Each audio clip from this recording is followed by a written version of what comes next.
そうさ舞い上がれ星よ、一度だけ輝いて光を照らして、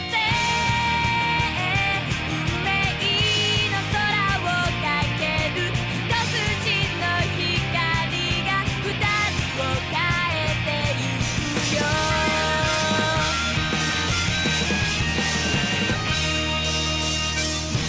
確かめたのは怖いからじゃない、少女はあの流星に絞った丸いレンズに額を寄せた。始まるよ君が横でつぶやく、そっと息を止めた二人手に来た。分かってるんだ、もうすぐきっと奇跡がやってくる。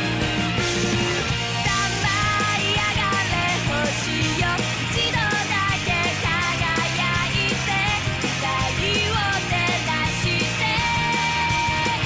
運命の空をかける一筋の光が二人を変えてゆくよ。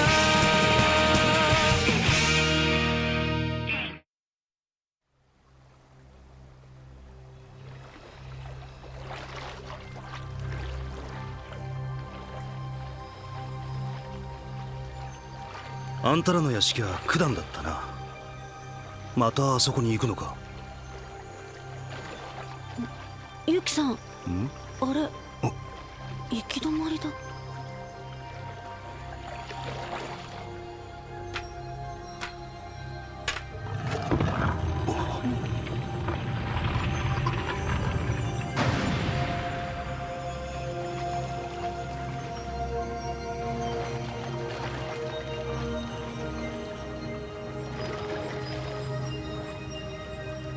どこに行くのかな。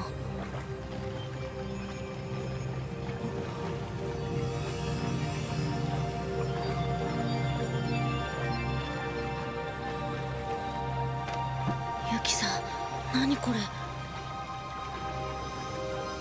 前島商店。お前読めるのか。ここが貴様らの根城か。江戸の地下にこんな。人知れず地下を流れる。用意も同じだ。すごい。すぐ戻る。アビ、準備をしといてくれ。あ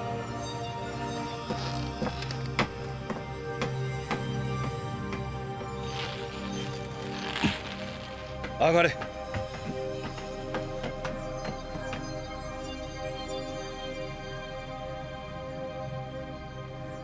万社改め所。待たせたな。私は前島商店の神主にして寺社と言われる者の末裔でね。古来より女のなりでまじないを請け負ってきた。あいつ本当に男。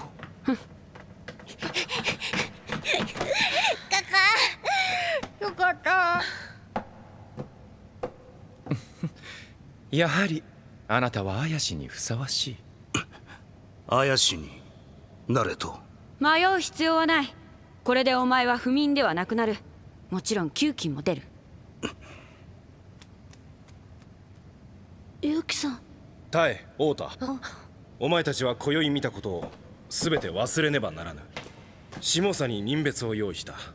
そこに移り住み、二度と国にも江戸にも足を踏み入れぬと約束するのなら。何を言ってる。あの親子は用意に追われていただけだ。んだ。どうせ国には帰れん。下総ってどこ。ユキさんは来てくれるの。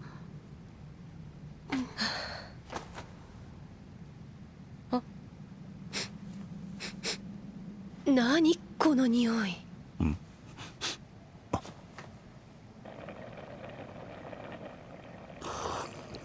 どうだアビ、できたのか。できた。早く食え、なくなるぞ。熱っ熱っ。はあ、答えられないね。取れたてだからな。ねえ、あの肉何？もしかしてあの化け物の？その通り。これも綾氏のお手当てのうちだ。用意の肉はうまい。一度食したら他のものなど砂と同じ。竜道殿、あなただってすでにこれを食したことがあるだろう。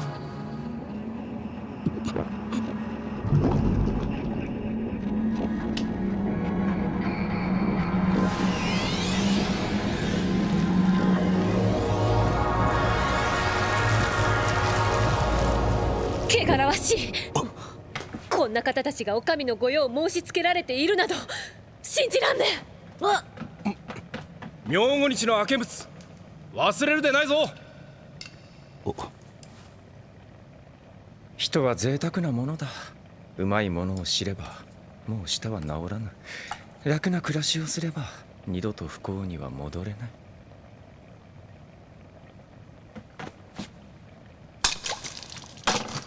俺は異界に関わる気はない。変な真似で俺を誘うな。ああ、もったいない。美味しいところなのに。あの親子と共に生きたいんだな。誰の話だ？竜道行康が用意と出会い己に目覚める。まずは成功だな。しかし綾氏にあまり調量されますとこの国の神々がお怒りになりましょう。所詮奴らが鎮める用意など数が知れておる。八百万の神々はその上におわす。そこに触れるのは竜道のみだ。時矢橋、松平越前の神様お屋敷にて火事との知らせが。近頃やけに多いな。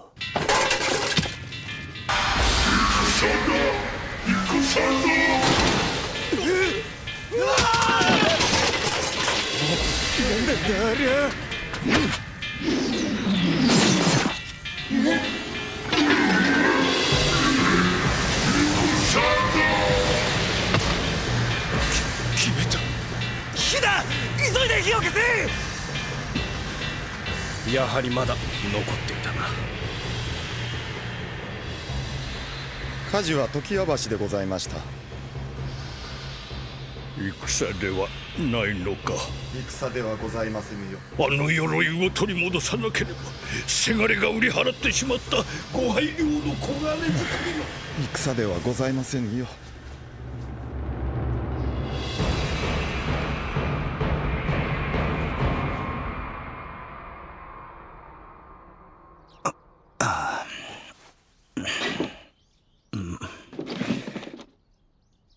アサリの殻むき手伝って少しもらってきただ。貝など初めてだでちぎれちまって見た目は悪いが。あ、水。殻だ。汲んでくる。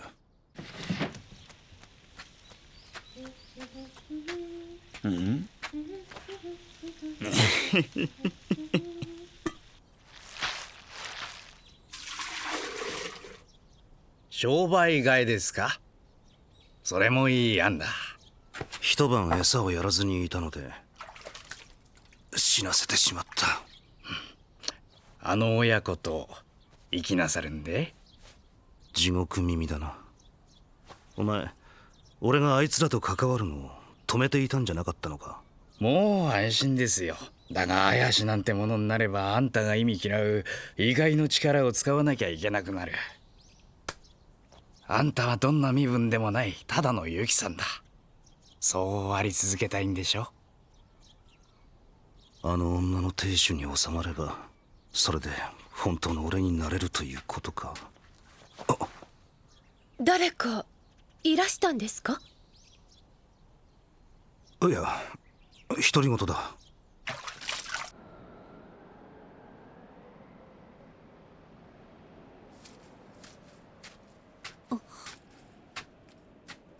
まだ行きたいのか？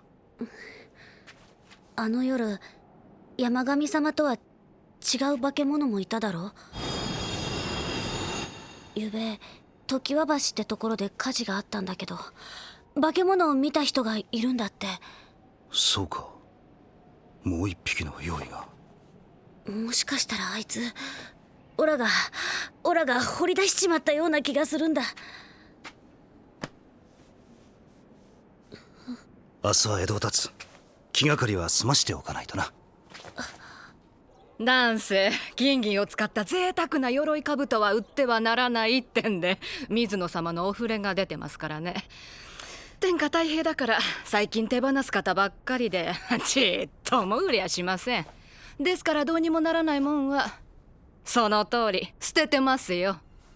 あと10年もすりゃ黒船ってのが来て慌てて鎧刀を買い集める時代が来るんだけどね。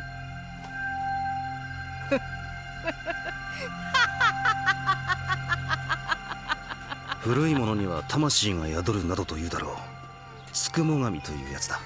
雪圧様は捨てられた鎧が用意になると思ってるの？雪でいい。雪圧など捨てた名だ。鎧兜みたいに。この江戸の裏側で捨てられたいろんなものが死にきれずに流されているのかもしれないな。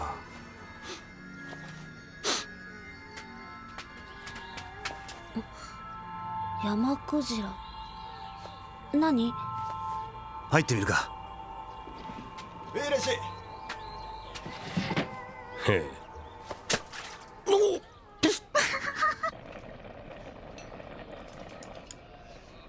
イノシシの肉？今の季節だと鹿も入ってるだろうな。あとは馬か牛。馬？嫌いか。食べらんねえ。馬や牛は大切だ。死んだら決まった場所に出す決まりで勝手に食うなんてね。そうか。ごめんなさい、せっかく。違う。俺が食いたいものもどうやらこれじゃないらしい。もしかして化け物を食いたいの？異界から帰ってきたと言ったろ。うん。以来こちらの食い物は何を食べても満たされることはない。あんたどっから入ってきた？店のもんに触んな。ああ、珍しい客だな。昼間っから薬にったいい身分じゃねえか。なあ、ユキ。親分さん。こいつは不眠で見てはあらねえのか。不眠なんぞ店に入れてちゃきついお叱りがあるぜ。いけねえな。え？これじゃ共食いだぜ。生き豚の玉平親分、縄張りの外では仲良くしようぜ。生き馬だ。生き馬の目どころが玉を抜く。てめえお勘定。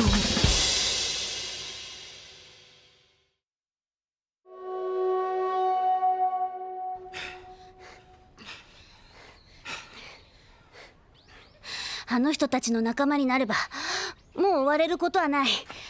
化け物の肉だって食える。仲間になっちゃえばいいじゃないか。そんな理由じゃ情けないだろう。自分が楽になるってだけじゃよ。じゃあオラたちと来てくれる？楽じゃねえかもしれねえけどカカはきっとユキさんのこと。殿様、これでもない。井上の殿様、ご勘弁くださいませ。どこに隠したご配慮の黄金作りの鎧、お前の棚が我が家から仕入れたはずじゃ。井上の若殿様よりお話があってのことで。ねえ、せがれが何と言おうとあれは我が家の誇りの。どこじゃ、どこに隠した。ちょっと殿様、どこじゃ。こんなものではない。勘弁してください。どこに隠した。変なおじいちゃんだね。見えねえのか。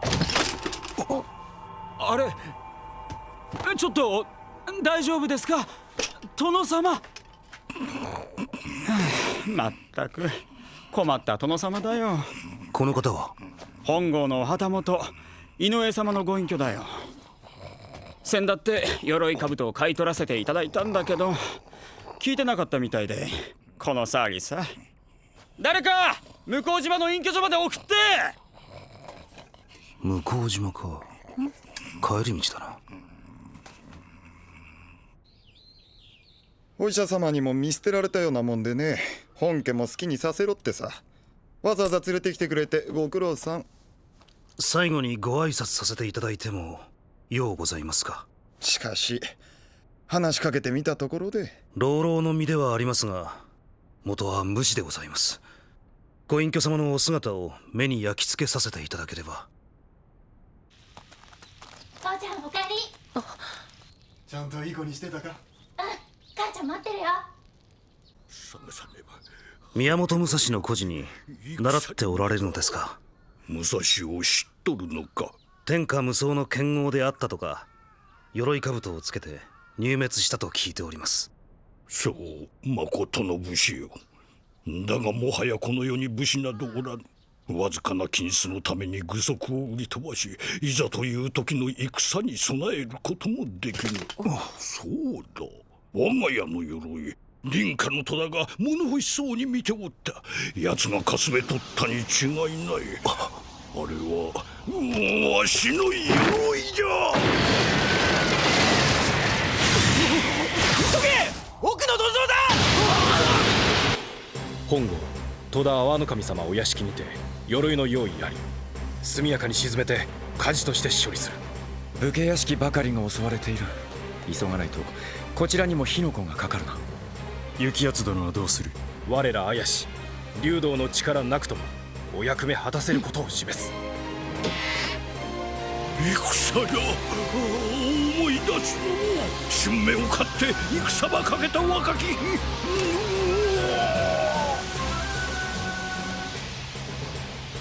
天草の騒動から200年。天下は太平。いかに殿様の脅しでも戦場はお尻になりますまい。そうか。わしは若い頃あの鎧に身を固め、あの戦場で。お読みになった軍記が頭の中で本当の話にすり替わっておられるのではありませぬか。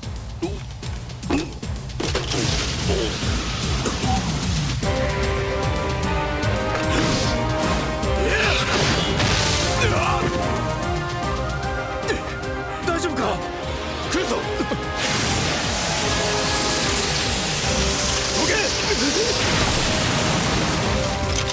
泰造、用意の気を引け。巫女の務めだ。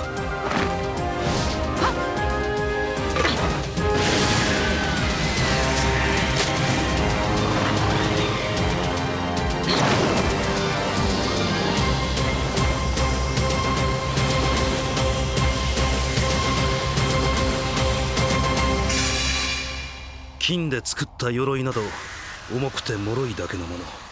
戦場では役に立たぬ飾りに過ぎない。それを求めるのは武士の本懐ではありますまい。殿様、あなたの魂は異界に侵されておられる。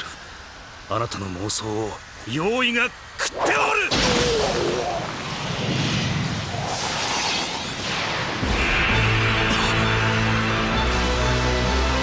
烈公、それが用意の中。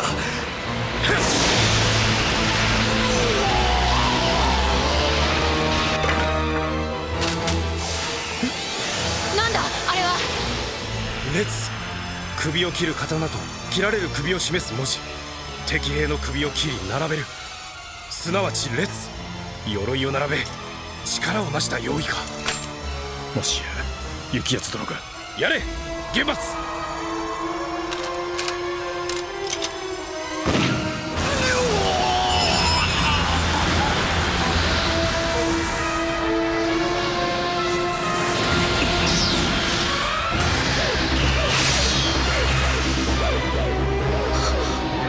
戦だ、鎧を持て。戦。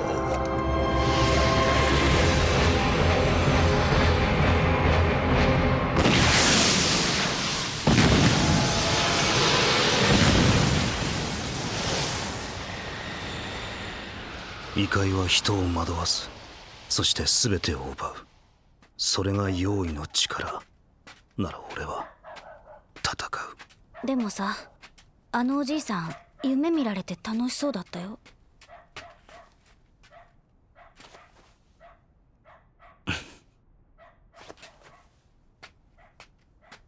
雪圧さん、明日の朝。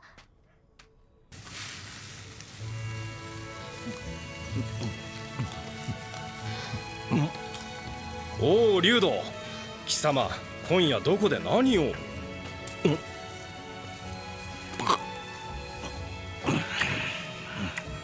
やはりその味忘れられませんか。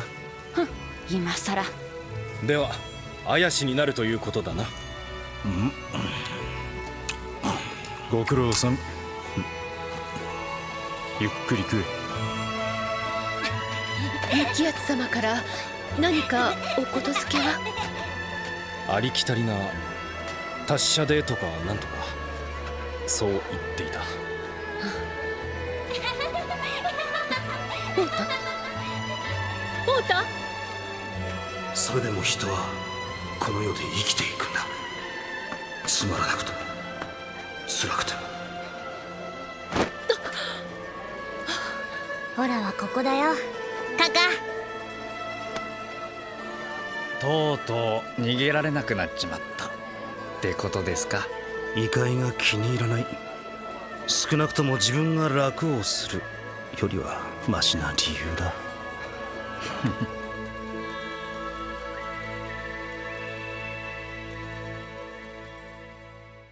長く長い旅路に僕は君に恋した。季節巡りしぐれ月、心そっと濡らす。時が何か変えるならどうかそっとして君と歩く今だけ静かに止まっていて、水辺のほとりに続いたワイン色。こんな二人にはお似合いなんだろう。一つの傘が悲しい。まだ君が好きだから素直に受け止められずにこの雨に流されて、全てが嘘だともう一度微笑んで。